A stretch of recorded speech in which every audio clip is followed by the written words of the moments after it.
Welcome to the Electro Buzz podcast. I'm your host, Shanol Layton. This is our 7th episode now and our second one on YouTube. Again, as I mentioned last week in the last podcast, if you're watching this on the YouTube platform, we will have all the graphics and information displayed in the video for your viewing pleasure, as well as all the links down below related to the topics that I am discussing. This week we have two topics and a discussion area that I wanted to just do. I haven't tried this on the podcast before, but as I'm doing stuff on YouTube, I thought I might as well use the comment section to have a slight discussion, but also I might ramble on as I generally tend to do. Again, getting straight into it, it's going to be a shorter little podcast this week. It will probably be under 15 minutes this week again. Getting into the first topic, it's Tesla. No surprise, Tesla's in the news. They always are when it comes to EVs. They are the largest EV manufacturer, so you might see a lot of Tesla on this podcast. Not unexpected here. We had shortages and supply chain issues during the first part of Q2, hence their production falls sharply, which is of course negative news. It's a negative article towards Tesla. However, I have a good take on this, and if you listen till the end of this topic, you will see why. They have shortages in supply chain and of course the temporary closure of the Shanghai factory, which meant that there was a steep decline in production to a point, 1 week I believe it was almost zero, but over Q2 their production fell sharply versus the last Q2 of the previous year. However, their car sales and their delivery numbers haven't changed at all. They were completely unaffected by the COVID-19 crisis. They are slightly down on the previous year, but they are not down on what they expected as a company. When you compare this to most auto manufacturers, especially in Europe, where production completely ceased, the sales of vehicles also ceased because they work on a dealership franchise network. Therefore, they cannot operate when they are shut down. Unlike Tesla, if anyone knows about the way they've been operating during shutdown, they were doing remote deliveries for their vehicles. They were essentially leaving the keys in the vehicle, telling people a day and time to pick up the vehicle. They would sign for the vehicle and have all documentation done online prior to delivery of the vehicle. They would come to the dealership or the store, I guess, that Tesla operates. They would pick up their vehicle and drive away, which is unheard of, but it also shows why their delivery numbers have not changed compared to that of traditional auto manufacturers. But not only that, when you compare the sales numbers of Tesla versus other auto manufacturers for this period of time, they are the best-selling vehicle pretty much across the world. I know in Europe and in North America that is the case. It might be slightly different in the developing world, such as China and so on. However, in these parts, they are definitely the best-selling vehicle during the Q2 period, which isn't surprising at all. Again, I feel like this is another article for all the shorts out there. If anyone looked at Elon's tweet this week, short shorts and the picture of the red shorts, again, it's just more negative news aimed towards Tesla for those people that are trying to get the stocks down or trying to give Tesla bad news when there really isn't any. I mean, this isn't hating on their cars or anything. This is literally just talking about production falling sharply. That's squarely aimed at those investors out there. If you look at the headline, I mean, these are the sort of things that affect stock market pricing. But on that note, they're now worth more than any other car maker, more than Toyota and Volkswagen, again, more than GM, more than Ford, more than any car manufacturer out there. They are the most valuable car company in the world. So if you bought Tesla stocks a few years back or even a few months ago, I am slightly jealous. Actually, I'm very jealous. And good on you, I guess. And all the naysayers out there, I guess, tough luck. You probably lost out, and you're moving on to shorting some other company out there. So goodbye. Again, I wouldn't know anything about the stock markets. I look at companies and I look at their prices over time, and I see things that go up from down low and so on, and I keep track of these things. But I guess value is dependent not on how many cars they sell, but how valuable of a brand they are, how valuable they are to the consumer, and future growth, and all these certain things play a factor in to their price, I guess, overall on the stock market. But again, Tesla's it's just the Apple of the car world, I guess. Consumers love them. Their quality might not be the best, the technology might not be the best, but they are innovating. Although Apple doesn't innovate anymore, mind. But yeah, they're innovating in the space, and they're where they belong, I guess, in terms of value. We'll see their value probably drop in the next couple of years as they become more established, and they start to slow their innovation. But as the Tesla train keeps chucking along, we're going to see some big growth in that space. Let's see how much they'll be valued. Maybe you want to buy some Tesla stocks now. Not a recommendation, mind. Disclaimer: I don't advise anyone on stocks, but just putting a word out there. Maybe a good investment. The new Mokka E from Vauxhall has been released, or revealed, I should say. Again, a lot of auto manufacturers aren't doing the traditional Geneva show and so on. Those shows have been cancelled because of COVID-19. So they are starting to reveal these online. And of course, Vauxhall have done so. So if you're seeing this on YouTube, of course, I've got images down below of the vehicle. I have never liked the Mokka. I've always believed it's one of the ugliest crossovers pretty much ever produced. It's disgusting to look at. It's only a face a mother could love. It looks like a box that's been kicked in from every single side. Essentially, I said the other day, it looks like a sandal on wheels. If you look at the first model Mokka, it's got a really stubby nose. It looks like it's been kicked from behind. It's very narrow. It reminds me of the EcoSport from Ford. I also feel that car is hideous to look at, and not a fan. I've got family members that actually like the Mokka and like the EcoSport, so I mean, their opinions are worthless in my opinion, but they're ugly cars. But what I have to say is, from the images below and the sort of concept art for the Mokka, it's not a bad looking car. I mean, if you like crossovers, I think it's generic. Crossovers all look pretty much vanilla. They all look the same, so there's nothing special about the car, but it looks good in terms of what it's trying to do. If you're, let's be honest, 80% of all buyers of crossovers are mums, so if you're a mum out there, you're probably going to like it. Not my taste, but buy a Mokka E if you want to buy a Mokka E.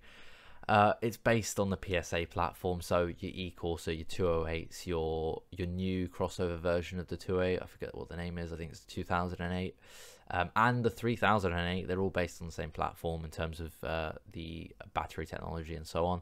So it's 50 kilowatt hour battery, 201 miles of range, and 100 kilowatt rapid charge capability. So good spec vehicle. I mean, another option for people that are looking for a crossover, another option for people that are looking for EVs. Just benefiting the consumer, really. It's getting people that would usually be in a Vauxhall dealership, and that's a lot of people in the UK. We know how popular the Corsa is. We know how popular cars like the Mokka are, I guess. But we know how popular Vauxhall is as a brand. It's a cheap brand. It's accessible to most people. It's just another time where people can get to test drive an EV and get their hands and their first experience on renewable or EV, vehicles, which is just great news for everyone, really, because it starts to change the perception of the general mass population of the consumer. So again, another option, good looking car, smart looking vehicle, has the range that you'd expect. Not personally what I would buy, don't really like crossovers, but it's available. The Vauxhall has not announced UK specs and pricing, but we know it goes on sale early of next year, much the same as 2008 and so on. So yeah, that was the last topic. The article will be linked down below. The image is also obviously displayed during me talking, but not a bad looking vehicle. Good. If anyone was looking to buy a Mokka, you have another option. Don't know why you're looking at a Mokka anyway, but you have another option. Getting into the last topic, again, it was a discussion-based topic. I wanted to go over some of the sort of the doom and gloom that we as a generation, especially as I'm in the sort of the new generation, the environmentalists, the people really pushing for change, the future essentially. I would say I'm far from an environmentalist. I of course care for the environment. I ask people to recycle, to play their part, look at EVs, look at renewable energy, get solar panels, get battery storage for their home if they can afford it. I am a massive proponent of all these things, but I'm not Greenpeace. I'm not an environmentalist, I wouldn't say. But I see where we go wrong. But I was reading an article this week, and it was talking about Britain phasing out coal. I've mentioned this topic before on the podcast. We've broken records year on year. Again, this year we've broken another record, the longest period without the usage of coal. I've got a really nice graphic actually displayed right about now, which shows the usage of coal from the last 5 years, and the change is it's simply amazing. It's simply a sort of astounding. We've dropped from over 35% usage to near on nothing. I believe probably late next year, maybe the year after that, so 2022, we're probably never going to see coal again in the UK national grid. We're going towards a green grid, is what I like to call it, or what the article also likes to call it. And the UK is on course for its cleanest year again, 5 years going. And I've been comparing. The article mentions Germany, or I believe I might have read another article that was mentioning Germany, and they are also going towards their greenest year. And this seems to be a recurring theme with a lot of European countries. It's mostly probably spurred on by the Paris climate agreements, but they're reaching 55% renewable energy usage for the first half of this year, mainly down to the reduced demand, but also down to the increased wind power that they've been generating through storms and such this year. But coal usage is still at 13% versus the average UK percentage of about 1%. So it's quite interesting to see, compared to Germany, a really sort of industrious, productive country that we always tend to compare to, because we are very similar population size in terms of the industries that we work in. We're very similar, and we're both geographically inclined the same way. We don't have hydropower like the Scandinavian countries. We don't have a small population like them. So we're very comparable in that sense. And I think the UK and Germany and France are really making progress in this space. And I think all the doom and gloom that environmentalists like to portray is not necessarily all that bad. I think they often get a bad name for themselves because they like to portray the world and our political schemes not doing enough. I think my opinion personally is politically we as a government here in the UK and in the West aren't doing enough. They aren't pushing, they aren't incentivizing, they aren't looking at renewables and going, that's a viable option versus the equivalent. But statistically speaking, our progress has been amazing, and I'm really proud of what our country's been able to achieve in the last 5 years. Of course there are improvements, there always will be. Nothing's perfect. You won't sort of appease everyone, but we are making a difference. We are making a change. Of course there needs to be a wider change across all countries, developing, developed, whatever it might be. The change needs to progress faster because we are at a tipping point. If anything, we're probably beyond the tipping point. It's terrible. It's when it comes to doom and gloom, I guess environmentally we're at that point. If you have seen the weather changes in the last decade, if you have noticed certain things that you have not experienced before, everyone in Europe would have experienced the mild winter this year. That's no surprise. That isn't a surprise to anyone when you've looked at the patterns. British people out there that complain about the weather, they complain about the heat. It's been hot for the last 5 summers. It's been dry. We've not had rain. That isn't surprising. There is a coincidence. It's not a coincidence that this is occurring when we're saying that the climate is changing. They're all things that we have to consider. However, on a serious note, I genuinely feel pride in the UK government and the way we've moved forward in the last 5 years when it comes to our grid. We still have movements to make. EV infrastructure isn't good enough.